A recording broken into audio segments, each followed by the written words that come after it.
उहाँ हाम्रो भिभोको टिकटक हेरेर आउनुभएको टिकटक हेरेर आउनुभएको होइन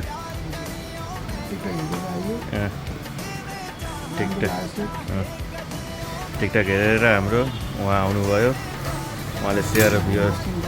अनबक्सिङ गर्दै हुन्छ भिभो V40 लाइट उहाँले फाइनेन्समा 40% डाउन पेमेन्ट दिनुभयो र एक्स्ट्रा केही लायो त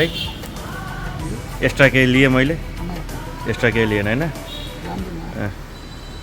र हाम्रो यहाँ चिट्ठा पनि छ उहाँलाई हामीले जसले आउँछ टिकटक हेरेर हाम्रो भने थियो हामीले यहाँ गिफ्टहरू आइटमहरू छ अब उहाँले चिट्ठा एउटा निकाल्नुहुन्छ हजुर पनि भिजिट गर्न सक्नुहुन्छ भैरवमा दिप मोबाइल मिलन चोकमा यही छ के पऱ्यो हजुरलाई मोबाइल स्ट्यान्ड परेछ एउटा उहाँलाई हेर्न सक्नुहुन्छ नमस्कार ल धन्यवाद आउनेमा हजुर पनि भिजिट गर्न सक्नुहुन्छ ओके